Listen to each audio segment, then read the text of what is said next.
Monday mid-morning. Today, or probably most of the week, we're going to be cutting oak timber.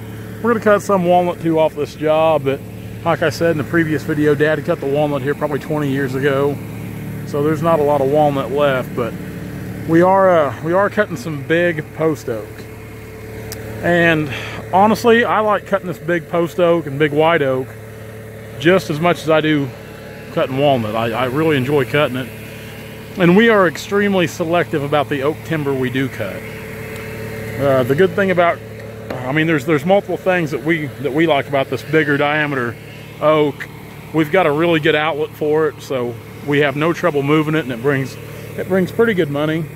And just the logs can be a little rough, like you see here. I mean, most of these post oak that grow in these pastures, they're usually shorter trees that branch out quick to make a canopy. So it's not uncommon to have a bunch of limbs you got to trim up, as you can see there as well. But as long as you can keep them up here in a good diameter, we've got a good outlet for them, and we can really move them fast. So that's why we enjoy cutting them so much. And the footage, I mean, the footage adds up extremely quick in these big logs. You know, it's not hard to knock out several thousand feet quick if you got the trees. So Dad's right over here. He's whittling down this big one now. I got here a little bit before he did, and I started pushing out because some of these trees, like you see this one here, and I've actually got the back side pushed out around it there. I'll go in them with the skidder, take the blade and push out all the brush so they're easy to get to and make some roads. And the same as I've done with several of these big trees over here. Now we do have a lot of smaller diameter oak timber, what I call smaller, you know, 15, 16 and bigger, down here in this little draw. And we're extremely selective about the oak we cut. When I go to buy oak timber, like when I bought this job, of course I like to walk through it and evaluate it, kind of get an idea what the landowner's looking to do. But at the same time, I'm looking at the overall quality and the health of that timber stand. And what we look to do, we look to just improve that. We go through and do a light thinning.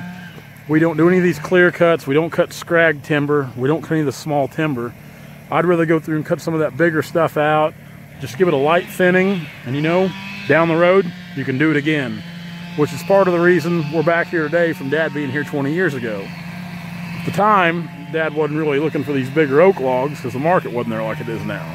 But he did cut some oak out of here, and later in the week, maybe today, we'll go down through there and I'll show you what the timber looks like. It's a good quality timber stand. Not a lot of big timber. There goes one. Got her down. That was a big tree right there, big diameter log.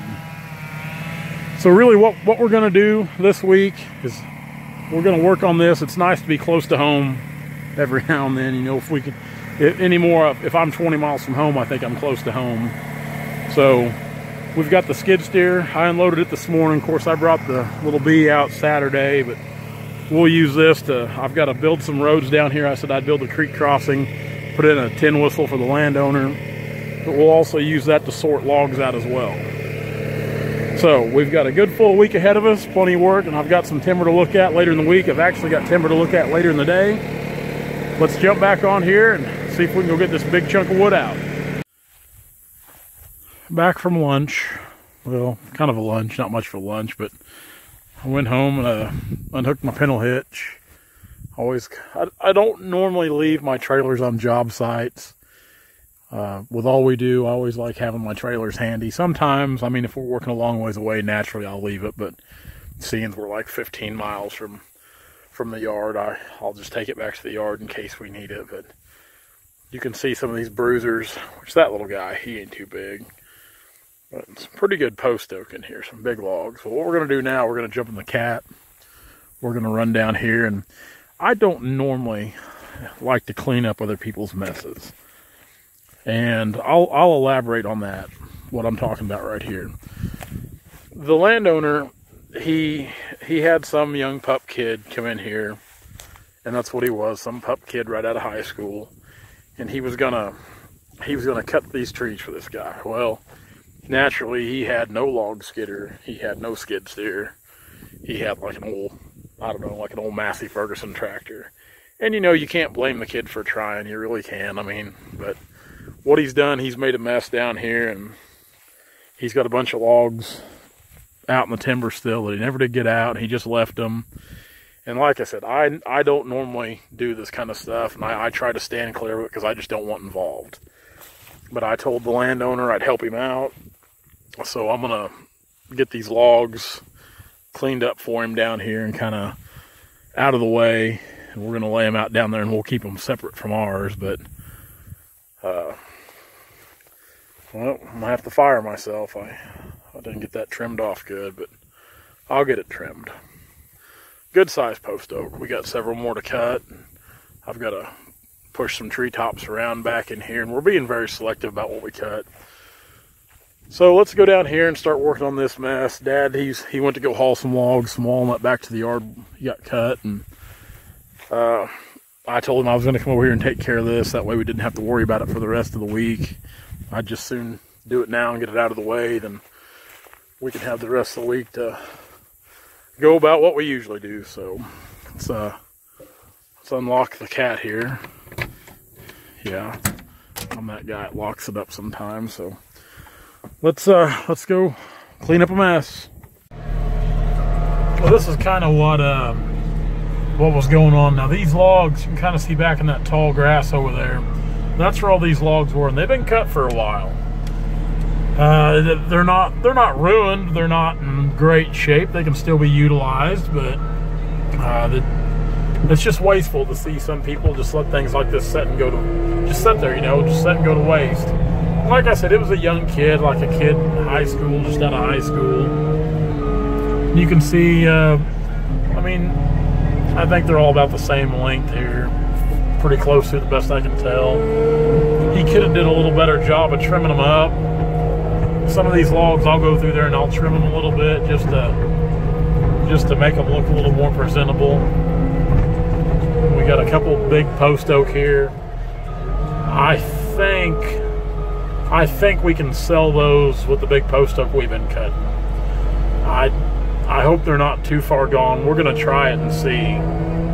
So we'll see what happens. And then you got logs like this up here.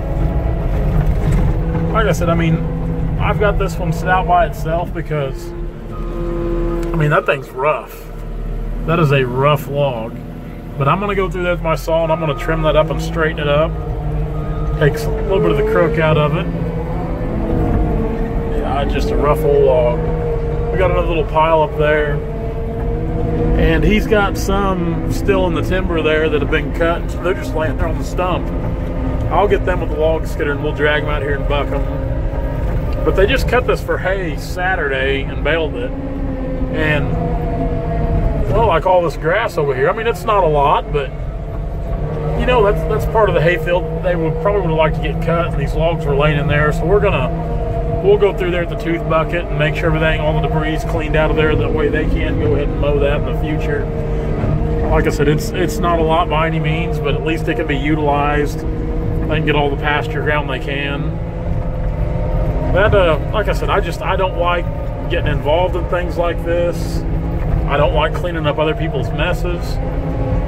Word to the wise, if you hire a professional logging company to begin with, you won't have to deal with messes like this, or you shouldn't anyway. Do your homework, guys. Always hire a professional. Like I said, I'm sure the kid meant well, but it's a wonder. I mean, it's a wonder he didn't get hurt himself real bad out here cutting this stuff, especially without the proper tools and equipment. I mean, logging's a dangerous profession. I mean, every day you go to the woods, us loggers, I mean, we know we're walking in and we might not walk out. That's just part of the job. And, you know, most of us have come to terms with that. It's a very, very dangerous profession. But always make sure you have the proper tools and experience before you start doing something like this, especially when you hire it done. And once again, I mean, if the landowner would have hired I mean, he hired us eventually, yeah, but in the beginning, if he'd had us come out here and do this, you know, his logs have been sold, they wouldn't have laid here, and they've been laying here a while. I mean, they've been laying here a while. You can see they're starting to look pretty rough. That's it, guys. Word to the wise about that. Let me turn this radio down real quick so you can get any feedback. So, guys, thanks a lot for following us as always. I mean, we're always happy to have you watching along. I'm sitting here in the AC. It was getting kind of warm out this morning. I'll probably come back over here tomorrow and get a bunch more cut, but I wanted to get all these sorted out today and get it out of the way. The way it was done and over with. So be sure to like, subscribe, and comment on our videos. Appreciate y'all. Find us on Facebook and Instagram at Turner Logging LLC, Timber Tracker, I do this so many times, Timber Tracker on Instagram and Facebook, and check out Logger Threads for all your logging and forestry apparel on Instagram and Facebook, and that new website will be out soon along with the new Timber Tracker website.